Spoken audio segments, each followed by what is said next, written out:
Competition hub के video lecture में स्वागत है स्टूडेंट्स। और आज मैं एनालिसिस करने वाला हूं जो आपका पेपर रहा हिस्ट्री ऑप्शनल का। चूँकि हमने हिस्ट्री ऑप्शनल वाले को पूरा वीडियो लेक्चर करवाया था, पूरा क्लास यूट्यूब के माध्यम से, और उम्मीद करते हैं कि बहुत ही ज़्यादा उन लोगों को फ़ायदा मिला होगा। क्योंकि सारे क्वेश्चंस हमारे द्वारा गेस किए हुए या फिर हमारे क्लासरूम के प्रोग्राम से आए थे। लगभग 90% क्वेश्चन इसमें पहले से जो है प्री डिफाइंड होके गेस किया हुआ था और वही सब क्वेश्चन पूछे गए, इसमें कोई शक नहीं है। और आप मेरा प्रीवियस वीडियो भी देख सकते हैं कि किस प्रकार से हमने गेस किया था और क्या क्या क्वेश्चन गेस किया था, और वहीं से टॉपिक आए हैं। और हमने नोट्स में भी सारे आयामों को लेकर के बताया था कि इस तरीके के क्वेश्चन पूछे जा सकते हैं और आपको इस तरीका से लिखना है। तो उम्मीद करते हैं कि आप लोग का एग्जाम बेहतर गया होगा और आगे जो भी रणनीति होगी नेक्स्ट आपका 68 एग्जाम के लिए, तो आप उसके लिए भी हमसे संपर्क कर सकते हैं। अगर अब तक आपको भरोसा हो गया होगा कि हमारे द्वारा पढ़ाए गए जो भी कॉन्सेप्ट थे या जो भी नोट्स था या जो भी हमने बताया था एग्जाम के पर्पस से, तो आपने अनुभव किया होगा कि सारे क्वेश्चंस वही आए, उसी प्रकार से आए और जो टॉपिक हमने पढ़ा है वहीं से आए। इसमें कोई शक नहीं, 110% कह सकते हैं कि क्वेश्चन सारे question A to Z question हमारे द्वारा आपके लिए पढ़ाया गया था। ये तो रही ऑप्शनल की बात थी, और ऑप्शनल अभी भी है, अभी हटाए नहीं गया। MCQ टाइप के क्वेश्चंस आएंगे, तो बहुत लोग उसको हल्के में ले रहे हैं कि MCQ हम लोग बन जाएगा, लेकिन ऐसी कोई बात नहीं है। और जो MCQ का जो लेवल होगा स्टूडेंट्स, वो तो आपको एग्जाम में पता चल जाएगा, और 40 नंबर लाने आपके लिए मुश्किल हो जाएंगे हिस्ट्री में अगर ढंग से क्वेश्चन पूछा जाएगा तो उसको कभी से हल्का से नहीं लीजिएगा। आपको कॉन्सेप्ट पूरे अच्छे तरीका से पता होगा, तभी आप जो है 68 का जो है ऑप्शनल भी क्लियर कर पाइएगा। और ऐसे तो एक अलग से ही कह सकते हैं कि उसमें डाल दिया गया है, तो ऐसे का एक अलग पैटर्न, एक अलग कॉन्सेप्ट होता है, तो उसके तहत हम लोग क्लास लेंगे आगे। अभी फिलहाल प्री का जो भी तैयारी कर रहे हैं, तो वो लोग जरूर ज़्यादा से ज़्यादा संख्या में जुड़िए। ज़्यादा संख्या में जुड़ेंगे तभी हम इस क्लास को कंटिन्यू रख पाएंगे। क्योंकि किसी भी क्लास को चलाने के लिए क्या होता है कि आर्थिक रूप से इकोनॉमी की आवश्यकता होती है। अभी तो हमने यूट्यूब के माध्यम से आपको फ्री में पूरा अवेलेबल करवा दिया पूरा कोर्स, लेकिन आगे दिक्कत है। चूँकि आर्थिक रूप से अगर संस्था के पास नहीं इनकम होगा तो संस्था जो है चलाना बहुत मुश्किल होता है। तो जो भी लोग अगर क्लास करना चाहते हैं नेक्स्ट जो 68 में मेंस के लिए या प्री के लिए, तो वो ज़्यादा से ज़्यादा संख्या में जरूर जुड़े, ठीक है। क्योंकि हमारे संस्थान को आवश्यकता है, आर्थिक इकोनॉमी आवश्यकता है। क्योंकि हमारे पास डिजिटल बोर्ड भी नहीं है। मैं चाहता हूं कि मैं डिजिटल बोर्ड के माध्यम से आप लोग को अच्छे से हर एक कॉन्सेप्ट को क्लियर करूं। तो जब तक आप क्लास से जुड़ेंगे नहीं और जब तक आप मेरे पास इनकम जनरेट नहीं होगा, तब तक कुछ भी नहीं किया जा सकता है यहाँ पर। तो इसलिए मैं आप लोग को थोड़ा सा ये कह रहा हूँ कि आप जरूर क्लास से जुड़े और आपको ज़रूर फ़ायदा मिला होगा। आपने जितने भी वीडियो हमारे देखे हैं, तो खास करके वो लोग हमारा वीडियो देख रहे हैं जो किसी क्लास से जुड़े हुए नहीं थे, फर्स्ट टाइम था और उनको जो है उतना खर्च नहीं कर पा सकते थे कहीं जा कर के। चूँकि आप जानते हैं फीस कितना, लाखों में कम से कम 50,000 या आप कह सकते हैं कि लाख 1.5 लाख दृष्टि जैसे कोचिंग संस्थानों में रहता है फीस। तो वहाँ जा करके स्टूडेंट्स, तो गरीब बच्चे तो पढ़ नहीं सकते थे। तो हमने कोशिश किया था कि पूरा आपको यूट्यूब के माध्यम से फ्री में आपको अवेलेबल करवा दूँ, और मैंने करवाया भी, सारे वीडियो लेक्चर आपको हमने दे दिया, ठीक है। तो आगे का नेक्स्ट की जो रणनीति है, तो आप लोग जरूर ज़्यादा संख्या में जुड़िए हमारे संस्थान से। तो आगे जो है आपको निबंध और जो है आपका मल्टीपल चॉइस क्वेश्चन जो भी ऑप्शनल के आएंगे, तो इसको हल्का से नहीं लीजिएगा आप। क्योंकि वर्ल्ड हिस्ट्री के भी उसमें रहेंगे क्वेश्चंस पूरा, तो 40% नंबर लाना हिस्ट्री में कोई आसान काम नहीं होगा आपको। आप नहीं तो नेट JRF का क्वेश्चन वगैरह उठा करके देख लीजिए, उसी लेवल के क्वेश्चन आपके MCQ में ऑप्शनल में पूछे जाएंगे, ठीक है। और मेरा अनुभव कभी फेल नहीं हुआ है, इतना जान लीजिए स्टूडेंट्स। हमने जो अनुभव किया था, आप गेस क्वेश्चन अभी हम साथ में आपको करवा के आपको बताएंगे कि हमने क्या गेस किया था और क्वेश्चन कहाँ से पूछे गए। सबसे पहला क्वेश्चन पूछा गया, देखिए लघुत्तरीय में कहाँ से क्वेश्चन पूछा गया, सिंधु घाटी सभ्यता के नगरीय योजना की प्रमुख विशेषताओं का वर्णन कीजिए, पहला क्वेश्चन। और हमारे गेस का पहला क्वेश्चन जो लघुत्तरीय का, वो देखिए क्या है। तब आपको अनुभव होगा कि हमने जो आपको दिया कितना आपको जो है महत्वपूर्ण चीजों को हमने आपके सामने रखा था, वो आप देखिए यहाँ पर आप देख पा रहे होंगे। सबसे पहले हम लघुत्तरीय पे ज्यादा क्वेश्चन हमने गेस नहीं किया था, मैं जान रहा था कि क्वेश्चन सारे उसी टाइप के हूबहू आने वाले हैं, ठीक है। देखिए यहाँ पे देखिए हमने क्या लिखा है, हड़प्पा सभ्यता का नगर नियोजन, वही सिंधु घाटी सभ्यता हड़प्पा सभ्यता सेम है। पहला क्वेश्चन देखिए, और आप क्वेश्चन पेपर का पहला क्वेश्चन देखिए, लघु उत्तरीय देखिए, लघु उत्तरीय देखिए ये होता है गेस करना और वहां से क्वेश्चन टकरा जाना, direct same to same Harappa सभ्यता की नगर नियोजन, और यहाँ पे हमने किस में गेस किया, इसको लघु उत्तरीय। और आप क्वेश्चन देखिए अच्छे से गौर कीजिए, उसमें भी आपको दिखेगा कि डायरेक्ट सिंधु घाटी की नगरीय योजना विशेषताओं का क्वेश्चन पूछ रहा है। तो ये होता है गेस करना और वो डायरेक्ट क्वेश्चन लड़ जाना। ठीक है students, direct same to same question लड़े हैं। पहला क्वेश्चन लघु उत्तरीय का हमने गेस किया और वही सेम टू सेम क्वेश्चन पूछे गए। इसका मतलब ये नहीं कि हमारे गेस क्वेश्चन से ही जो है बीपीएससी वालों ने क्वेश्चन सेट किया होगा, ऐसी कोई बात नहीं है। ठीक है, हाँ एक अनुभव है, एक्सपीरियंस है, क्योंकि हमने भी 2 बार इंटरव्यू दिया है तो मुझे पता है कि कहाँ से क्वेश्चंस वो बीपीएससी आयोग सोच सकता है, उसके चेयरमैन कहाँ से सोच सकते हैं, जो एग्जामिनर जो है, जो क्वेश्चन सेटर है वो कहाँ से सोच सकता है। तो वो हम लोग भी सोच करके पहले से तैयार रहते हैं कि यहाँ से क्वेश्चन वो सोचेगा, और उसी तरह के क्वेश्चन को हम पहले ही यहाँ पे आपको बता देते हैं कि ये तैयारी करके जाइए। ठीक है, दूसरा क्वेश्चन देखिए, बौद्ध धर्म के महत्व और प्रभाव पर टिप्पणी कीजिए। और हमारे गेस में देखिए एकदम ग्रीन किया हुआ, ये सब क्वेश्चन को हमने ग्रीन करके रखा हुआ था। ठीक है, और आप यहां पर देखिए तो यहां पर आप पाएंगे कि सेम टू सेम क्वेश्चन जो है वही है। यहां पर हमने बौद्ध धर्म और जैन धर्म के दर्शन में अंतर इसलिए बता दिया था कि दोनों टॉपिक को आप अच्छे से, उसके जो उपदेश हैं, दर्शन है, जो फिलॉसफी है, उसको अच्छे से पढ़ के जाइए, इसलिए हमने अंतर लिखा था। ऐसे बाकी हमने बोल दिया था ये दोनों धर्म, जैन धर्म और बौद्ध धर्म को अच्छे से आप पढ़ के जाइएगा, यहां से एक क्वेश्चन आएगा। आप देख रहे हैं ग्रीन सिग्नल में वो दिख रहा है, और ग्रीन सिग्नल ज्यादा क्वेश्चन है, मुश्किल से 15 क्वेश्चन हमने किया था और लगभग वही क्वेश्चंस पूछे गए। देखिए बौद्ध धर्म और जैन धर्म के दर्शन में अंतर। ठीक है, और यहाँ पे वही दर्शन फिलॉसफी उसका जो है कॉन्सेप्ट पूछ रहा है बौद्ध धर्म का। तो ये भी क्वेश्चन डायरेक्ट आप कह सकते हैं कि डायरेक्ट आपके गेस क्वेश्चन में पहले से बता दिया गया था आप लोग को कि यहाँ से क्वेश्चन आएंगे। ठीक है, अब नेक्स्ट आते हैं, क्वेश्चन जो पूछा गया है बीपीएससी में वो देखिए।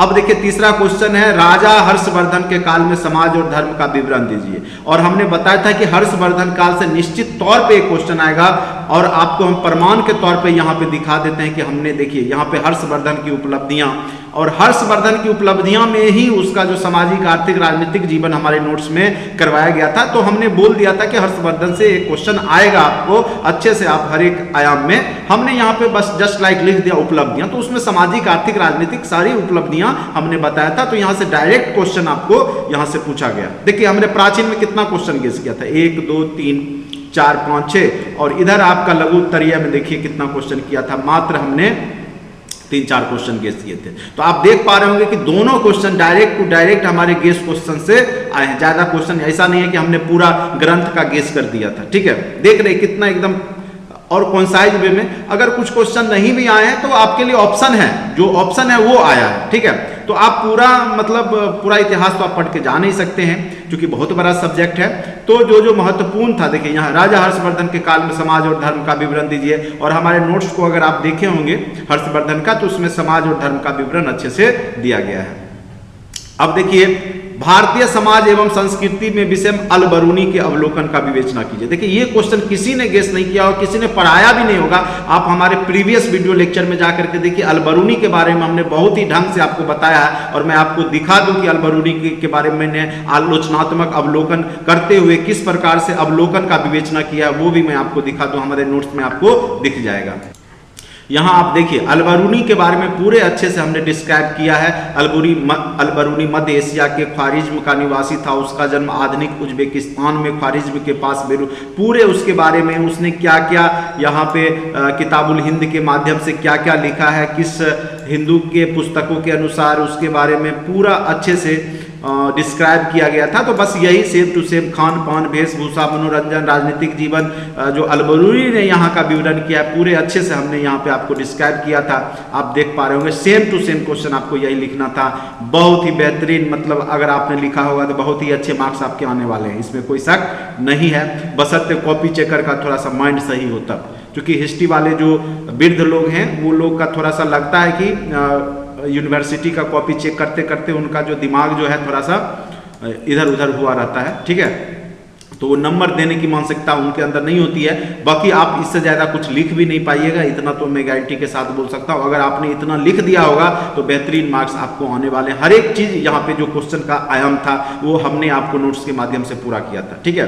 देखिए, पढ़ाना एक कला होता है स्टूडेंट्स, और उसमें जो गेस किया हुआ क्वेश्चन लड़ जाना ये अपने आप में बहुत बड़ी बात होती है। और खास करके मध्यकाल में हमने जो जो टॉपिक बताया था, या प्राचीन में या वर्ल्ड में, सारे क्वेश्चन वहीं से आए हैं, चाहे आधुनिक हो, ठीक है। और आप देखिए मेरा प्रीवियस वीडियो, हमने कैसे बोला है कि कौन कौन से क्वेश्चन आएंगे, कहां से आएंगे, और वहीं से क्वेश्चन आपके एग्जाम में पूछे गए, ठीक है। तो मैं ऐसे नहीं आपको विद सबूत के साथ दिखाता हूं, जिससे देखिए भारतीय समाज और संस्कृति के विषय में अवलोकन आप हमारे वीडियो लेक्चर को अच्छे से देख लीजिए, या जो लोग कोर्स बाय किए थे तो वो अपना अलबरूनी वाला नोट्स देख लीजिए, सेम टू सेम आंसर है इसका, ठीक है। देखिए, ये प्राचीन भारत में विज्ञान प्रौद्योगिकी शिक्षा और ज्ञान की प्रगति का समान पुनरीक्षण कीजिए। ये जो है आपको हमारे नोट्स जो गुप्त काल है उसमें प्राचीन विज्ञान के बारे में हमने बताया था, लेकिन इसको उतना हमने महत्वपूर्ण स्थान नहीं दिया था, क्योंकि क्वेश्चन जो है गेस किया हुआ रहता है, तो कोई एक नहीं तो दूसरा लड़ जाता है, तो उसमें से आपको बनाना होता है। अब देखिए, गुप्त काल में भारत की सामाजिक और आर्थिक स्थिति, आप देखिए गुप्त काल का नोट्स में दिखा दो, उसमें कितना बेहतरीन तरीका से हमारे द्वारा नोट्स बनाया गया था। ये डायरेक्ट सेम टू सेम हमारे नोट से लड़ा है, ठीक है, वो भी मैं आपको दिखा दूं। आप देख पा रहे होंगे ये गुप्त काल के सामाजिक स्रोत, राजनीतिक, समाज, अर्थव्यवस्था पूरे अच्छे तरीका देखिए किस प्रकार से डिफाइन करके हमने आपको बताया था। अगर आपने नोट्स को थोड़ा भी अगर अच्छे से भरोसा करके पढ़ा होगा तो आपका बेहतरीन लिखा होगा। देखिए, धार्मिक स्रोत, ये तो स्रोत है। उसके बाद हमने वहाँ का राजनीतिक और शासन जीवन देखिए किस प्रकार से उसको बताया, चंद्रगुप्त प्रथम, द्वितीय, तृतीय, उसके बाद किस प्रकार से जो राज्य बटे हुए थे उसके बारे में हमने बताया। तो पूरा डिटेल से हमने राजनीतिक, प्रशासनिक इकाई, सामाजिक जीवन सबको यहाँ पे गुप्तकालीन समाज देखिए अच्छे से हमने सती प्रथा, बाल विवाह, देवदासी प्रथा, वेश्यावृत्ति, अर्थव्यवस्था, कृषि, उद्योग, वाणिज्य, व्यापार, बहुत ही ढंग से नोट्स बनाया गया था आप लोगों के लिए। और आपने अगर इसको एक बार भी देखा होगा, और हमने बोला था कि गुप्त काल को एक बार अच्छे से जरूर देख लिए। और यहाँ से क्वेश्चन, यहाँ पे देखिए मंदिर स्थापत्य है, फिर यहाँ पे किस प्रकार से मंदिर बनाए जाते थे, वो सब अच्छे से डिस्क्राइब करके हमने आपको बताया था, और जो भी नोट्स है उसमें भी दिया था। तो आप इसको जरूर बनाए होंगे, उम्मीद करते हैं। चलिए अब नेक्स्ट क्वेश्चन देखिए, सारे क्लास नोट्स से है, एक भी क्वेश्चन आपके क्लास नोट्स के बाहर का नहीं है। गेस से भी लगभग 90% क्वेश्चन गेस के भी हैं, ठीक है, और बाकी क्लास के तो 110% है, इसमें कोई शक नहीं है। पूरा क्वेश्चन, एक भी क्वेश्चन आपके इधर उधर से नहीं आया है। अब देखिए नेक्स्ट क्वेश्चन है आपका, चोल शासकों के अंतर्गत स्थानीय स्वशासन की मुख्य विशेषताओं की व्याख्या कीजिए। हमने इसको कई बार आपको बताया था कि चोल प्रशासन आएगा, और आप देख पा रहे होंगे कि हमने जो गेस किया है उसमें भी आप देखिए चोलकालीन कला, संस्कृति, स्थानीय स्वशासन की विशेषता। विशेष तौर पे हमने इसको बोला था कि स्थानीय स्वशासन को अच्छे से करके जाइएगा। देखिए same to same question green में यहाँ पे आपको मतलब हिट लिस्टेड क्वेश्चन में हमने इसको रखा था, और सेम टू सेम क्वेश्चन यहाँ पे पूछा गया है। और आप देख पा रहे होंगे कि सेम टू सेम वही क्वेश्चन है, शासकों के अंतर्गत स्थानीय स्वशासन। और यहाँ आप देख पा रहे होंगे कि स्थानीय स्वशासन की विशेषता को हमने चोल के बारे में बोला था कि एक बार अच्छे से करके जाइएगा। देखिए सेम टू सेम क्वेश्चन आपका यहाँ से पूछ दिया गया है। तो सारे लगभग गेस क्वेश्चन भी लड़ गए हैं, ठीक है। चलिए अब नेक्स्ट क्वेश्चन पे आते हैं। चोल वाला हो गया। अलाउद्दीन खिलजी द्वारा कृषि संबंधी उपाय का उल्लेख कीजिए। देखिए कृषि संबंधी उसकी जो बाजार नियंत्रण है उसी को लिखना था। कृषि संबंधित मतलब किस प्रकार से खेत से ही अनाज वो वहाँ पे गोदामों में लाता था, फिर उसको बिचौलिए से बचाता था। तो वो सेम बाजार नियंत्रण को ही लिखना था यहाँ पे अच्छे से डिस्क्राइब करके। और सेम आप देख पा रहे होंगे, देखिए दूसरा क्वेश्चन हमारा गेस क्या किया गया है, अलाउद्दीन खिलजी का बाजार नियंत्रण के साथ में प्रशासनिक सुधार। तो हमने इसको अच्छे से हाईलाइटेड किया था ग्रीन कलर में। आपको पता होगा कि हमने बोला था कि जो ग्रीन कलर है वो क्या चीज का सूचक है, तो अति महत्वपूर्ण प्रश्नों की। यहाँ पे हमने लिख दिया था प्रश्न का हरा रंग अति महत्वपूर्ण प्रश्न का सूचक है। देखिए लघु उत्तर या किस प्रकृति के होंगे वो भी हमने वीडियो में बताया था, या तो 4 या तो 5 क्वेश्चन पूछे जाएंगे। और वही सेम पैटर्न आप देखेंगे, यहाँ 4 क्वेश्चन पूछे गए, ज्योग्राफी वगैरह में 5 क्वेश्चन पूछे गए, ठीक है। तो ऑप्शनल का भी गेस हमारा जो पैटर्न का भी था, क्योंकि आयोग ने कुछ बताया नहीं था, लेकिन हमने अनुमानित किया था और वही बात यहाँ पर देखने को मिला। चलिए तो आपका देख पा रहे होंगे मध्यकाल के डायरेक्ट क्वेश्चन यहाँ से आ गया बाजार नियंत्रण वाला से, ठीक है। अब आते हैं नेक्स्ट क्वेश्चन की प्रकृति को देखते हैं, क्वेश्चन क्या है उसको देखते हैं, ठीक है। अब देखिए नेक्स्ट क्वेश्चन है आपका प्रथम 3 पेशवाओं के, तो मराठा, देखिए मराठा ऑप्शन में रहता ही हमारे पास ब्रिटिश, भारत में ब्रिटिश आर्थिक शोषणकारी नीतियां, ठीक है। तो यहाँ पे आपको ये क्वेश्चन जो है आप बना सकते थे आराम से, भारत में ब्रिटिश शासन की आर्थिक शोषणकारी नीतियां उल्लेख कीजिए, भारतीय समाज पर उसके परिणाम।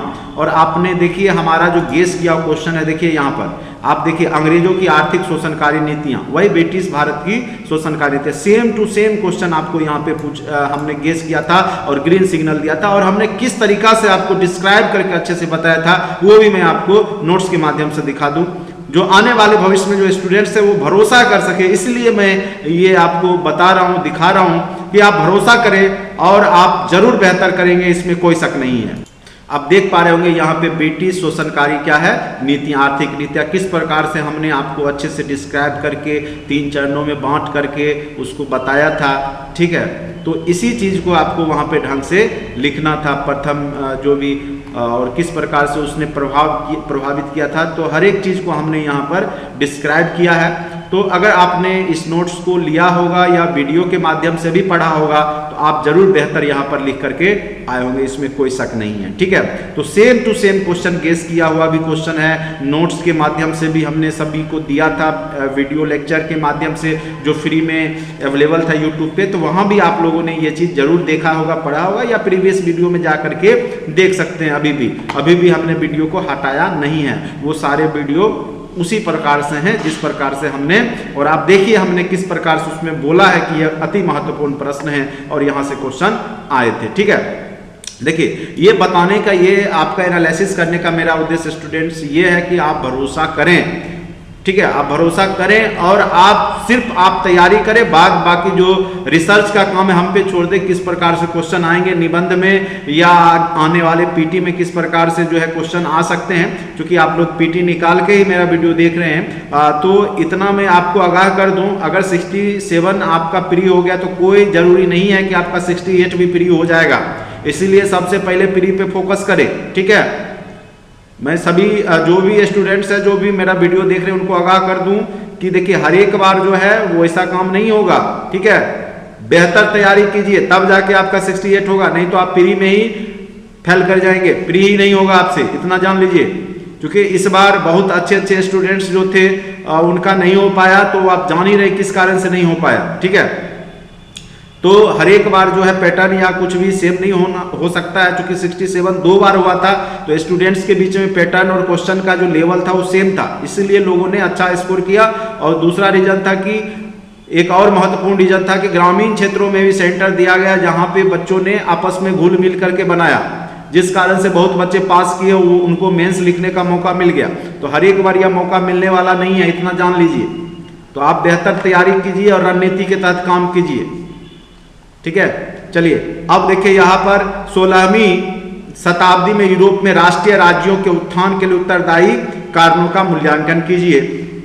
तो राष्ट्रीय राज्य का उत्थान किस प्रकार से हुआ, तो उत्तरदायी कारण यहाँ पे आप लिख सकते थे, जैसे धर्म सुधार आंदोलन हुए, पुनर्जागरण हुआ, ये सारे पॉइंट्स जो भी हमने बताया था, औद्योगिक क्रांति, ये सब आप लिख सकते थे, वाणिज्यवाद, तो ये सब का कारण था यहाँ पर। तो ये क्वेश्चन जो है हमने गेस नहीं किया था, लेकिन ये सारे पॉइंट्स को हमने जब पढ़ा रहा था तो उसमें सारे बताए थे कि राष्ट्रीय राज्य का उत्थान क्यों हुआ, उसके पीछे क्या हुआ कि जो धर्म सुधार आंदोलन हुए, पोप पादरी और जो राजाओं के बीच में संघर्ष की स्थिति बनी, लोगों ने पोप पादरियों की सत्ता का खंडन किया, फिर राष्ट्रवादी विचारधारा बनी, तो फिर वहाँ पे भौगोलिक खोज हुए, औद्योगिक क्रांति आए। तो इस तरीका से ये सब आपको लिखना था अच्छे से, और ये सब इतिहास के क्वेश्चन जो होते हैं ना, कॉमन क्वेश्चन होते हैं, और ये आप अपने कॉन्सेप्ट पे बना सकते हैं। और आपने वीडियो देखा होगा तो इतना तो कॉन्सेप्ट आपके अंदर जरूर बन गया होगा, उम्मीद करते हैं। और देखिए फ्रांस की क्रांति के तत्कालिक कारक, परिणाम, और रूस की क्रांति, देखिए रूस की क्रांति भी यहाँ पे पूछा है, देखिए यहाँ पे। और 1917 रूसी क्रांति के सामाजिक एवं आर्थिक कारणों का विवेचना कीजिए। हम नोट्स और आपका पहले गेस क्वेश्चन दिखा देता हूं मैं। वर्ल्ड हिस्ट्री में हमने कितने गेस किया था और कौन कौन से क्वेश्चन डायरेक्ट पूछे गए। देखिए फ्रांस की क्रांति और रूस की क्रांति हमने बोला था कि अच्छे से आप इसको पढ़ के जाइएगा, दोनों में समानता इसलिए कि आप दोनों पढ़िए। जिस प्रकार से हमने गौतम बुद्ध और बौद्ध धर्म और जैन धर्म में दोनों को बताया था समानता, और असमानता देख के जाने के लिए, इसलिए भी इसमें हमने बोला था कि आप पूरे अच्छे से देख के जाइए। और हमारे नोट्स को आप देख सकते हैं कि किस प्रकार से हमने फ्रांस की क्रांति और रूस की क्रांति को अच्छे से डिस्क्राइब किया था, और आपने प्रीवियस वीडियो लेक्चर भी आप देख सकते हैं, ठीक है। हाँ देखिए, हमने प्रथम विश्व युद्ध भी बोला था, लेकिन गेस में हमने द्वितीय विश्व युद्ध रखा था। उसके पीछे रीजन था, क्योंकि प्रथम विश्व युद्ध की जो घटना है वो अभी तक जो है बहुत कम बार पूछे गए थे, तो मुझे उम्मीद था कि विश्व युद्ध से आएगा, क्योंकि अभी वर्तमान का समय जो तृतीय विश्व युद्ध की तरफ जा रहा था, तो हमने क्लास में चर्चा भी किया था कि विश्व युद्ध के क्वेश्चन तो निश्चित तौर पे आएंगे। अब ये कहना मुश्किल है कि प्रथम विश्व युद्ध आएगा कि द्वितीय विश्व युद्ध, तो हमने यहाँ पे द्वितीय विश्व युद्ध का कारण परिणाम को रख दिया था। क्योंकि देखिए स्टूडेंट्स, क्या होता है ना कि ज्यादा लेंदी गेस करने से भी स्टूडेंट्स को दिक्कतें आ सकती है, लोग पढ़ना नहीं चाहते हैं, तो इस कारण से हमने इसको कंसाइज किया था। लेकिन हमने बहुत ही बेहतरीन तरीका से आपको प्रथम विश्व युद्ध के कारण और परिणाम को बहुत ही ढंग से आपको वीडियो लेक्चर के माध्यम से बताया था। और मैं आपको दिखाना चाहूंगा कि हमारे नोट्स में किस प्रकार से फ्रांस की क्रांति, रूस की क्रांति और प्रथम विश्व युद्ध को करवाए गए थे, ठीक है। चलिए देखिए, रूस की क्रांति के कारण, राजनीतिक कारण, देखिए हमने किस प्रकार से कितने पॉइंट्स में आपको बताया था। निरंकुश राजतंत्र की स्वेच्छाचारिता, सामाजिक आर्थिक विषमता, फिर हमने अन्य कारण को भी बताया, निरंकुश राजतंत्र में भी, फिर सामाजिक आर्थिक विषमता, किसानों की दयनीय स्थिति, पूरे कारण और परिणाम के स्तर पर बहुत ही ढंग से हमने आपको पूरे क्रांति के चरण अच्छे से हमने एक तरीका से हर एक पॉइंट्स को यहाँ पे नोट्स के माध्यम से बता दिया था, कि मुझे पता था कि रूस की क्रांति से क्वेश्चन आने वाले, इसलिए हमने इसको बहुत ही ढंग से आपको बताया था। चलिए अब मैं फ्रांस की क्रांति को दिखा दूं। आप जो क्वेश्चन पूछे गए थे, कारण और परिणाम, जो भी क्वेश्चन है आप देख पा रहे होंगे क्वेश्चन में क्या पूछा गया था, वो मैं दिखा दूं कि यहाँ पे फ्रांस की क्रांति के क्या क्वेश्चन थे। फ्रांस की क्रांति के लिए उत्तरदायी बुनियादी तत्कालिक कारकों का व्याख्या कीजिए। तो बुनियादी और तत्कालिक कारक ही लिखना था। तो यहाँ पर देखिए नोट्स में ऐसे तो सभी कारक परिणाम के स्तर पे हमने पूरा अच्छे से डिस्क्राइब कर दिया था, लेकिन यहाँ पे देखिए फ्रांस की क्रांति, देखिए उत्तरदायी कारक में देखिए कारण, राजनीतिक कारण, सामाजिक कारण, आर्थिक कारण, बौद्धिक कारण, तत्कालिक कारण, ठीक है। तत्कालिक कारण को भी हमने यहाँ पे अच्छे से डिस्क्राइब आपको किया था, लुई सोलहवां की अयोग्यता।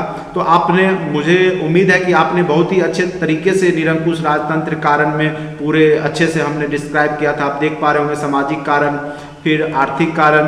तो जिन लोगों ने ये नोट्स पढ़ा होगा तो वो जरूर बेहतर लिख के आएंगे, इसमें कोई शक नहीं है, ठीक है। तो ये हो गए। उसके बाद देखिए मैं दिखाता हूँ प्रथम विश्व युद्ध। प्रथम विश्व युद्ध के तो मैंने दो नोट्स दे दिए थे, एक हैंड रिटेन नोट्स भी था और एक आपका टाइपिंग किया हुआ भी था, ठीक है। तो ये आपके जितने भी कारण हैं परिणाम के स्तर पे है, और हैंड रिटेन नोट्स भी आपको दिखा दूं मैं।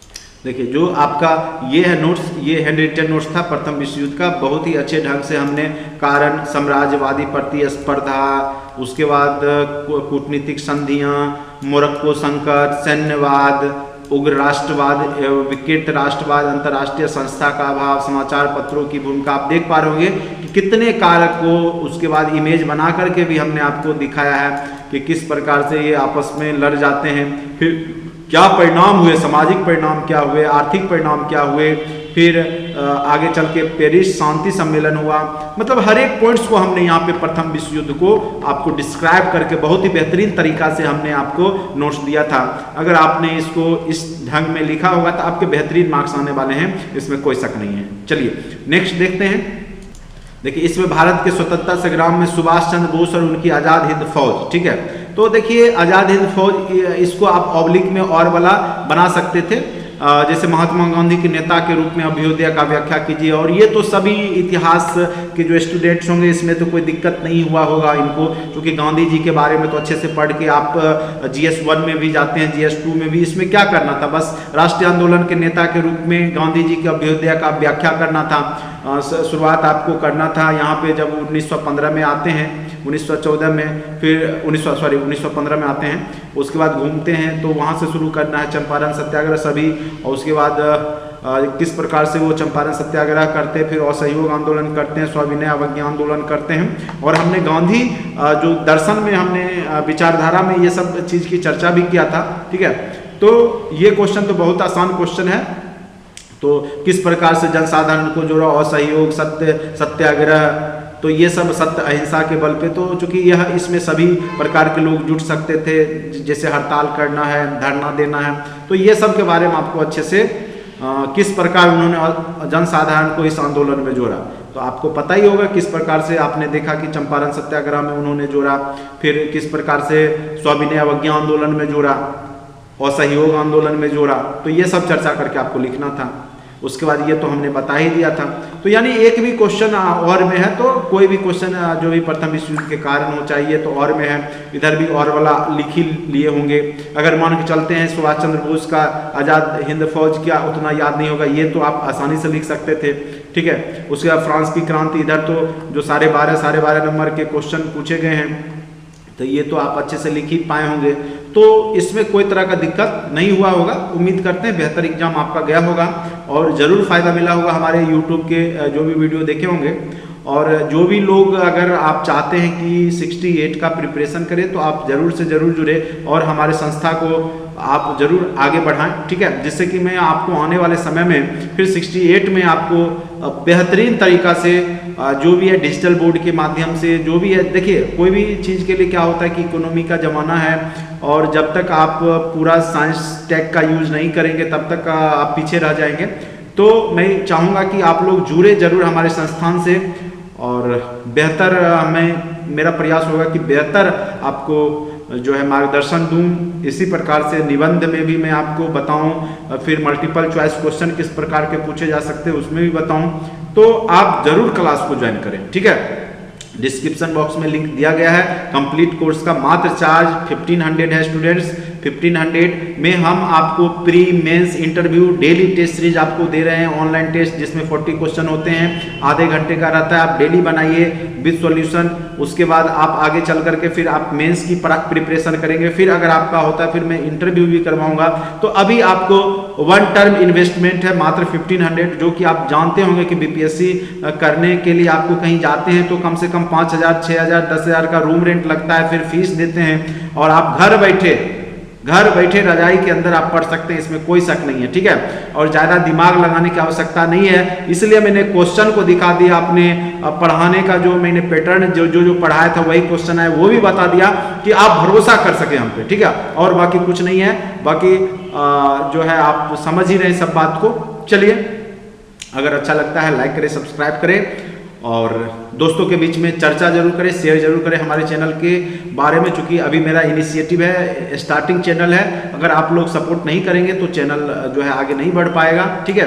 तो मैं चाहता हूं कि मेरे पास भी टाइम का अभाव होता है, लेकिन फिर भी मैं चाहता हूं कि आप लोग को बीपीएससी जो आपका सपना है, अरे हम तो नहीं बन पाए लेकिन आप जरूर बने। क्योंकि हमने जो ब्लंडर किया था वो भी मैं आगे चर्चा करूंगा। आरटीआई के द्वारा हमने कॉपी मंगाया और हमने क्या ब्लंडर कर दिया था, अधिकारी बनते बनते किस प्रकार से हम चूक गए और कहाँ पे हमसे मिस्टेक हुआ था, जो कि अगर नहीं होता तो शायद आज हम भी अधिकारी हो गए थे, ठीक है।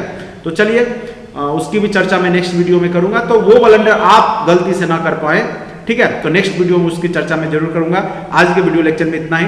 Thank you so much watching for this video. धन्यवाद।